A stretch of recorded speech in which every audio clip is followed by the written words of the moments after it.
Caitlin, an artist with Embroidery Library. I want to show you how to light up the night with this embroidery project. To show you what I mean by light up the night, we're going to dim the lights. Isn't that pretty? I'll show you how it's done. I'll make a wrap for the jar out of organza. That fabric lets the light shine through. Take a mason jar and measure the circumference. This one is 12 inches around. Measure the height from the bottom to where it begins to curve into the lid. This measurement is 5 inches. Add 1 inch to the width measurement and 2 inches to the height, then draw a rectangle on organza to those dimensions. My rectangle is 13 inches by 7 inches. A template is a printout of the design, and it's a nice tool for planning where to stitch. I want to embroider the design in the center of the rectangle, mark the center point and the vertical and horizontal axis lines too.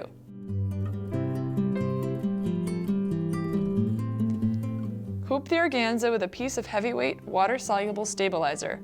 Line up the marks on the fabric with the marks on the hoop. Because organza is sheer and the stitches will be seen from both sides, I'm winding a bobbin with the same thread that I'm using in the top. Attach the hoop to the machine and move the hoop so the needle is right over the center point. Embroider the design. I use a size 11 embroidery needle when stitching on organza, and I'm using a light and open design so the light will really shine through.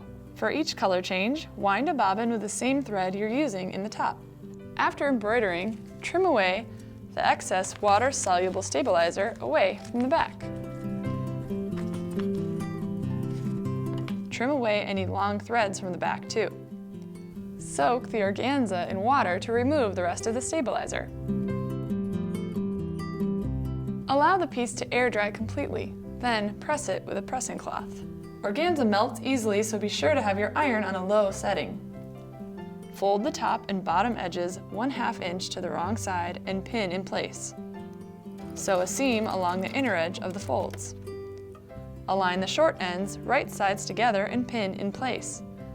Sew a 1/2 inch seam along the pinned edge. Next, I'll make the handle. Take a piece of lightweight canvas and cut out a rectangle that's 3 inches wide by 9 inches long. Fold the long edges in 1/2 inch to the wrong side. Press that fold. Fold the fabric in half and press. Sew an 1/8 inch seam along each long edge. To get an idea of where to attach the ribbon for hanging, wrap the ribbon around the top of the jar and tie it in a bow. Cut the tails of the ribbon as long as you'd like. Make the marks on the ribbon 1/4 of the way around the jar from either side of the bow. Remove the ribbon and pin the raw ends of the handle to the marks you made on the ribbon.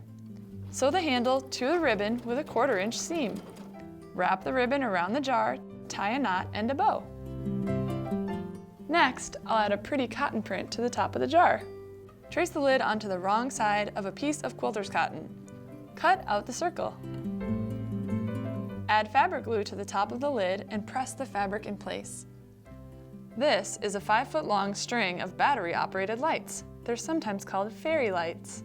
Put them in the jar with the raffia or decorative grass too. Screw the lid on top. Slide the wrap over the jar. And there it is, a sweet and crafty nightlight. They're wonderful in nurseries and children's rooms, or hang them outside for evening garden parties. Thanks for watching this illuminating video. For more machine embroidery designs and creative ideas, visit our website at www.emblibrary.com.